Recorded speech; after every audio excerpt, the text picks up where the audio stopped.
The Second Papal Conclave of 1978 was held from 14 to 16 October. Cardinal Vio oversaw the conclave as Camerlengo. The early death of Pope John Paul I and the rumors of the Vatican bank scandal made the way forward more complicated than the conclave held less than 2 months before. Once again, 111 cardinals participated in the voting, but this time a non-cardinal would be admitted. A young, future Cardinal Donald Wuerl was admitted to the conclave to assist the frail John Cardinal Wright. Cardinal Siri of Genoa, who had been the conservative candidate 20 years earlier in 1958, was favored again as a dependable father figure in a time of uncertainty. The liberals had rallied to Giovanni Cardinal Benelli of Florence, who had been a dear friend of John Paul I. Surprisingly, the liberal Benelli could not attain the two-thirds majority initially. Attention turned to a moderate candidate in the person of Giovanni Cardinal Colombo, who explicitly stated that it was a waste to vote for him. He would decline the papacy if elected. The arch-liberal Franz Cardinal Koenig, who had publicly dissented from Paul VI's 1968 condemnation of artificial contraception in Humani Vitae, suggested that the perfect compromise candidate would be the Polish Cardinal Karol Wojtyła. Oddly, Cardinal Cody had traveled to Krakow, Poland, just before the death of John Paul I to meet with Cardinal Wojtyła. Why this happened, we do not know, but Wojtyła was perhaps asked whether he were willing to ascend to the papacy. Wojtyła was relatively unknown, but he was an ideal compromise candidate. He was non-Italian, signaling a universal pontificate. This would make him the first non-Italian pope since Adrian VI, who died in 1523. Moreover, Wojtyła was young, at age 58. The American cardinals, wanting to see a non-Italian pope, rallied to him. Best of all, the conservative Cardinal Siri agreed to support Wojtyła. On the third day, Cardinal Wojtyła won by a landslide, with 99 of the 111 votes. He captured 89% of the conclave's votes, when papal election only required 67%. He accepted by saying, "With obedience in faith to Christ, my Lord, and with trust in the Mother of Christ and the Church, in spite of great difficulties, I accept." It's rumored that he initially suggested taking Stanislaus as his papal name, but was encouraged to take something more Roman. To honor the recently deceased John Paul I and his predecessors, John the 23rd and Paul VI, he chose the papal name John Paul II. Thousands of books have been written on the long and celebrated pontificate of Pope John Paul II. The young Wojtyła grew up in Poland under pious parents. He attributes his vocation to the faithful witness of his father. He played soccer as a goalie and enjoyed theater. He learned 12 languages, including Polish, Ukrainian, Serbo-Croatian, Slovak, French, Italian, Spanish, Portuguese, German, English, and Latin. He discerned the priesthood and studied covertly during the Nazi occupation of Poland. He was smart, affable, masculine, and inspiring. He had been consecrated bishop in 1958 and had partaken in the Second Vatican Council. He was an enthusiastic supporter of Vatican II, but his Eastern European patrimony disposed him to political conservatism, especially against communism. As Pope John Paul II, he returned to Poland in June 1979 and inspired the Solidarity movement that would exert soft pressure against Soviet communism and its eventual demise in Eastern Europe. Theologically, however, John Paul II advocated the ressourcement, or Nouvelle Théologie, authors. He was influenced by Balthasar, de Lubac, and even Rainer. He appointed Rainer's theological protege, Cardinal Ratzinger, as his doctrinal chief and prefect of the Congregation for the Doctrine of the Faith in 1981. Throughout his pontificate, John Paul II innovated by making Ratzinger his number 2, and not the Cardinal Secretary of State, as was the centuries-long tradition for popes. A few months prior to appointing Cardinal Ratzinger, John Paul II was shot on the feast day of Our Lady of Fatima, 13 May 1981.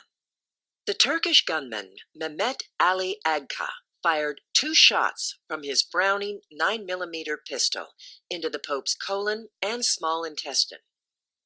Both bullets missed his mesenteric artery and abdominal aorta, but he lost 3/4 of his blood during the ride to Gemelli Hospital. Piously, John Paul II asked the doctors not to remove his brown scapular before surgery. The gunman claimed that he received his mission from the Turkish mafioso Bekir Çelenek of Bulgaria. In 2010, he changed his story and said that the Cardinal Secretary of State under John Paul II, Agostino Casaroli, had arranged the assassination. In 2013, he changed his story again. This time he claimed that the Iranian government and the Ayatollah Khomeini ordered the assassination. We may never know the reason or forces behind the assassination plot. Also, in 1981, John Paul II made the mistake of appointing Archbishop Marcinkus as head banker and pro-president of Vatican City, even though John Paul II knew that Marcinkus was implicated in the Sindona scandal. A year later, Marcinkus himself would be indicted and imprisoned. Marcinkus, however, is credited with saving the Pope's life. In 1982, he was present with John Paul II in Fatima, Portugal, when Father Juan Maria Fernandez y Cron, a deranged priest, attacked the Pope with a bayonet. Interestingly enough, Marcinkus had also saved the life of Pope Paul VI when a blaspheming Bolivian painter thrust a knife at the Pope's neck during a visit to the Philippines in 1970. There's a reason Marcinkus was known as the Gorilla. In 1983, John Paul II changed the Code of Canon Law. The new code conformed to Vatican II and was laxer. One crucial example is the change in specificity and penalties for sexually immoral priests, a problem that would haunt his papacy later. Compare the 1917 code with the 1983 code regarding sexually immoral priests. Here is the canon law punishing clergy from 1917. All clerics found to have committed any delict against the sixth commandment with a minor below the age of 16, or engaged in adultery, debauchery, bestiality, sodomy, pandering, or incest, they are suspended, publicly declared as having committed sexual misconduct, and deprived of any office, pension, dignity, and function, if they have any, and in graver cases, dismissed from the clerical state. Canon 2359, 1917 Code. Note that the sexual sins are clearly described and distinguished. Moreover, the penalties are clear: loss of office, pension, money, dignity, and function, and in some cases, dismissal from the clerical state. Now, compare the canon from 1917 with the abysmally weak revision made by Pope John Paul II in the Code of Canon Law of 1983. Canon 1395. 1. A cleric who lives in concubinage, other than the case mentioned in Canon 1394, and a cleric who persists with scandal in another external sin against the sixth commandment of the Decalogue, is to be punished by a suspension. If he persists in the delict after a warning, other penalties can gradually be added, including dismissal from the clerical state. 2. A cleric who in another way has committed an offense against the sixth commandment of the Decalogue, if the delict was committed by force or threats or publicly, or with a minor below the age of 16 years, is to be punished with just penalties, not excluding dismissal from the clerical state if the case so warrants. The Revised Version by John Paul II states that clergy in external sin against the sixth commandment are to be suspended. If they persist after warning, penalties can gradually be added, including dismissal from the clerical state. But these penalties are not prescribed. This means that a bishop could have a harsh talk with them or send them to a sex rehab center. He can transfer them to another assignment. Contrast this with 1917, which states explicitly and clearly that they are to be suspended, publicly declared as having committed sexual misconduct, and deprived of any office, pension, dignity. The canon of 1983 also does not identify specific sexual sins, only one against a minor below the age of 16. The 1917 Code is far superior in that it explicitly lists the sins worthy of punishment committed by clergy: sex with a minor below the age of 16, adultery, debauchery, bestiality, sodomy, pandering, incest. Why did the Code of Canon Law under John Paul II remove the language of adultery, bestiality, and sodomy from clerical punishment? Under the 1917 Code, Theodore McCarrick would have been censured for homosexual sodomy, but under the 1983 Code, there was no longer a specified crime of homosexual sodomy. Canonically, sexually immoral clerics such as McCarrick get a free pass on that sin. The scandalous Judas priest, Father Marcial Maciel, abused the same canonical loophole. Father Maciel was a Mexican priest and founder of the celebrated Legion of Christ and the Regnum Christi movement. Like McCarrick, he was an extraordinary fundraiser and recruiter of handsome seminarians. His life and movement were built of straw. It became public that Father Maciel had sexually abused countless seminarians, young men and boys. He had secret residences and maintained sexual relations with at least 2 women, one of whom was a minor. He fathered as many as 6 children and allegedly abused 2 of these children as well. He was a morphine addict, and his written works contained overt plagiarism. Maciel was also able to walk between the raindrops through bribes given to Monsignor Stanislaw Dzivitz, beloved friend and counselor of John Paul II. Yet even after Maciel was internally exposed, the nondescript canon law of 1983 prevented him from being censured for the precise crime of sodomy as indicated in the 1917 Code. This is a glaring deficiency in the updated Code of John Paul II. Why make the law less specific and laxer? This is a rhetorical question because there is no possible reason to relax the law of the Church and make it less precise. Is there any doubt that the Catholic Church largely ceased disciplining her sexually aberrant priests and bishops in the 1980s and 1990s? The 1983 Code of Canon Law introduced the rule that Catholic clergy may administer penance, anointing of the sick, and Holy Communion to Christians in danger of death, but not in full communion with the Catholic Church, provided that they manifest Catholic faith in respect to these sacraments and are properly disposed. Canon 844-4. The new code also reversed the 2 ends of matrimony. 1. The procreation and education of children, and 2. The mutual good of the spouses. Canon 1055.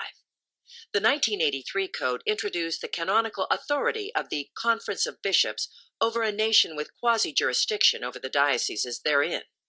A conference of bishops, a permanent institution, is a group of bishops of some nation or certain territory who jointly exercise certain pastoral functions for the Christian faithful of their territory in order to promote the greater good which the Church offers to humanity, especially through forms and programs of the apostolate fittingly adapted to the circumstances of time and place according to the norm of law.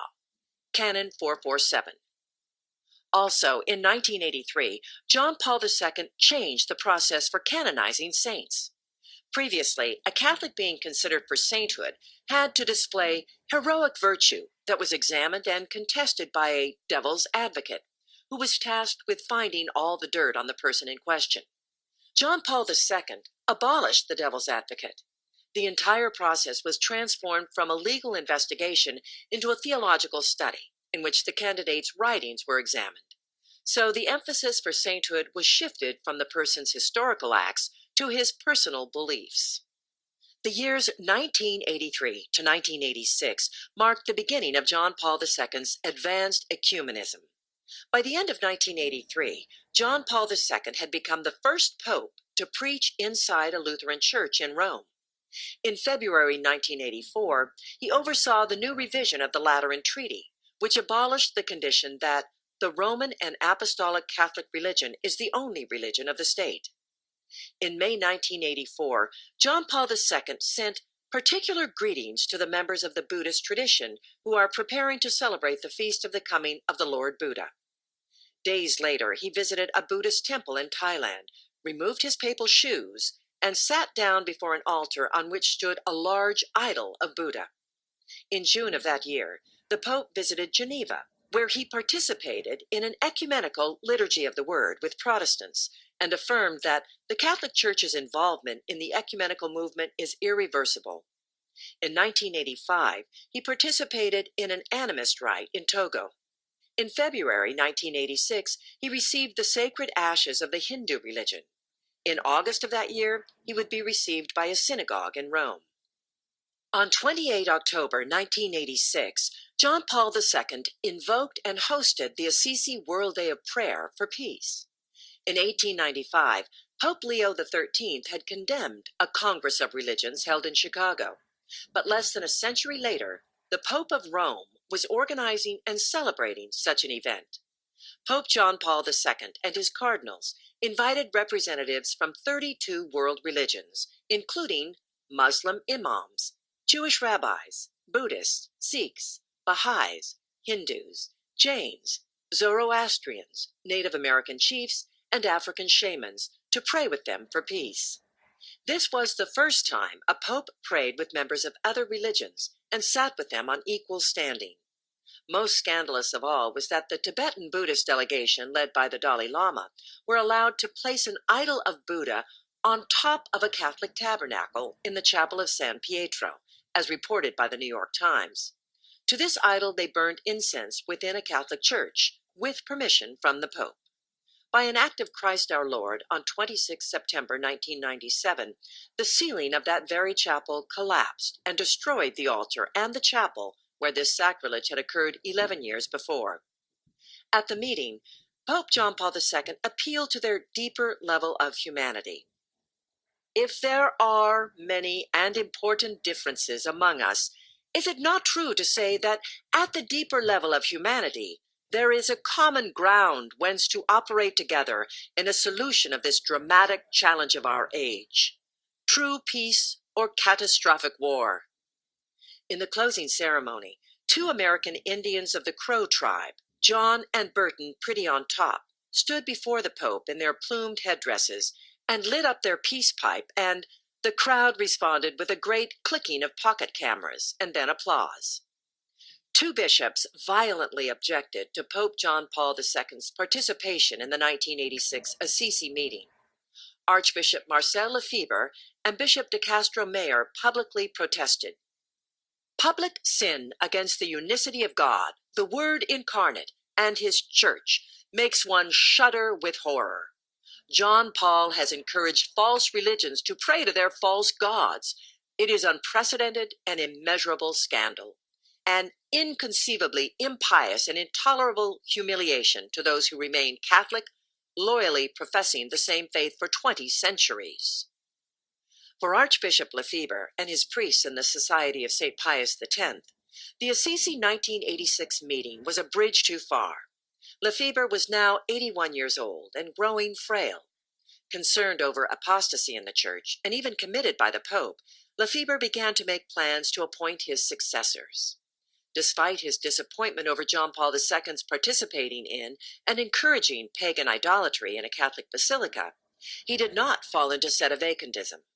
He fully recognized the authority of John Paul II as Pope, but he doubted the orthodoxy and leadership of the Pope. Pope John Paul II and Archbishop Lefebvre reached an agreement in May 1988 that would allow Lefebvre to consecrate 1 bishop for the continuation of the Society of St. Pius X, SSPX. The agreement was brokered between Joseph Cardinal Ratzinger and Archbishop Lefebvre and approved by John Paul II with the following terms. All censures against Lefebvre and the clergy and laity within SSPX would be removed. The SSPX would be recognized as a clerical society of apostolic life of pontifical right. The Holy See had agreed to consecrate a bishop recommended by Lefebvre for the SSPX as soon as 15 August 1988. On 24 May, Lefebvre asked Cardinal Ratzinger for 3 bishops instead of just 1, and asked that a majority of traditionalists be represented on the commission overseeing the society, rather than 2 of the 5, as outlined in the agreement. Through Ratzinger, Pope John Paul II declined the revision to the proposal. The following morning, Lefebvre called together some clergy and explained, "I am inclined to consecrate 4 bishops anyway on June 30th. My age and my failing health urge me, before the good Lord calls me to him, to assure the safeguarding not of my work, but of this modest venture to restore the priesthood and preserve the Catholic faith.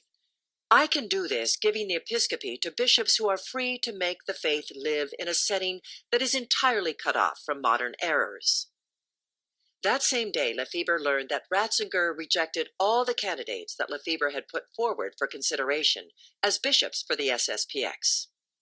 In a letter to Pope John Paul II, dated 2 June 1988, the feast of Corpus Christi, Lefebvre explained that he would move forward and consecrate bishops even though they had not been pre-approved by Pope John Paul II.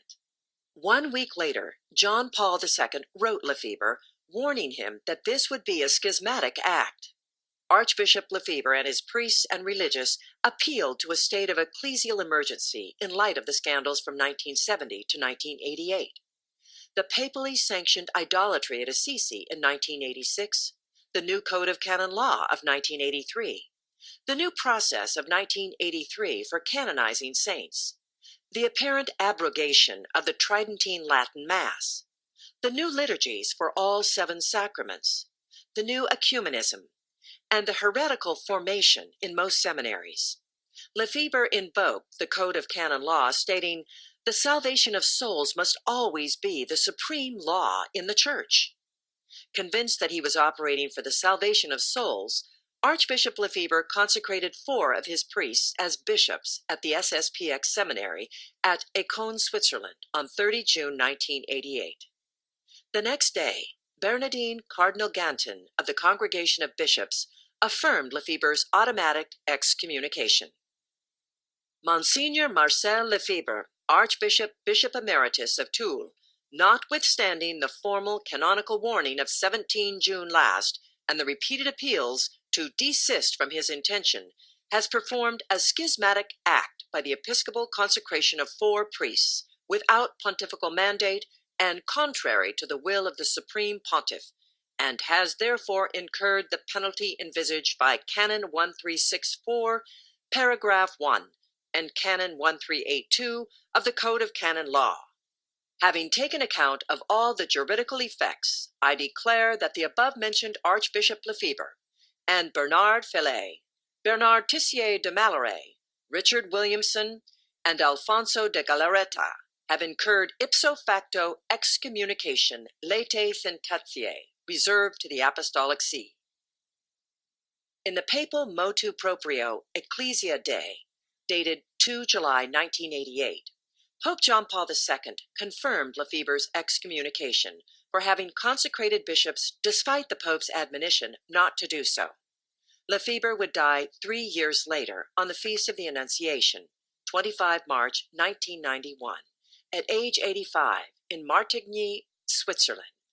Archbishop Lefebvre's excommunication was the only excommunication of a bishop that Pope John Paul II recognized formally during his pontificate. The pontificate of John Paul II continued into the 1990s with his apostolic constitution Fidei Depositum, which ordered the publication of a new catechism that would include the reforms of Vatican II. Originally published in French in 1992, the Catechism of the Catholic Church became available in English in 1994. The official Latin edition was not published until 1997. It was enthusiastically received by conservatives who desperately sought a flotation device for orthodoxy after the turbulent 1970s and 1980s. In 1993, John Paul II issued his controversial encyclical Veritas Splendor, which upheld the intrinsic evil acts such as abortion and contraception. Leading up to the Jubilee year 2000, John Paul II began issuing apologies, numbering more than 100, to the world on behalf of the Catholic Church. These included apologies for the persecution of Galileo, the African slave trade, burning heretics at the stake, the religious wars following the Protestant Reformation, the denigration of women and their rights, and the silence of Catholics during the Holocaust. These apologies were controversial because they implicated guilt on the part of the Catholic Church, and not merely on the misled sinful Catholics who had committed those misdeeds. Prior to the Jubilee year, Pope John Paul II scandalized the world when a photo surfaced of him kissing the Koran on 14 May 1999. He was visited by a delegation composed of the Shiite imams of Qadam Mosque and the Sunni president of the Council of Administration of the Iraqi Islamic Bank, and a representative of the Iraqi Ministry of Religion. The Catholic Patriarch of Babylon, Raphael Bidawid, was present for the meeting and told the Vatican's own Fides news service what had transpired at this photographed meeting. At the end of the audience, the Pope bowed to the Muslim holy book, the Koran, which was presented to him by the delegation, and he kissed it as a sign of respect. The Koran explicitly states that Jesus Christ is not the Son of God, and that the Trinity is a false doctrine. How a Pope of the Catholic Church could kiss the scriptures of Islam is unimaginable. Flanked by representatives of Eastern Orthodoxy and Protestantism, Pope John Paul II opened the Jubilee year 2000. 1 year later, he would be diagnosed with Parkinson's disease and begin his slow, painful descent in health. Whether one admires John Paul II or not, he was certainly not an infiltrator of the Church. His pontificate is clearly conflicted, and he seems to be the first pope truly formed by the Second Vatican Council. Recall that the Alta Vendita never mandated placing an open Freemasonic atheist in the chair of Peter. Rather, the Freemasons sought to create, beginning in the mid-1800s, a climate among youth, seminarians, and young priests who grew up breathing the air of ecumenism, indifference to religious disagreements, and a mission for world brotherhood. John Paul II is the first pope who moved freely in these ideals, while still maintaining his old world Polish devotions for Eucharistic adoration, the Rosary, confession, and processions. As a theologian and a youthful bishop, he drank deeply of Vatican II, but he still retained the piety of a Catholic. To ensure that the next pope would not possess these impediments to progress, certain liberal cardinals began to assemble and plan for the next pope.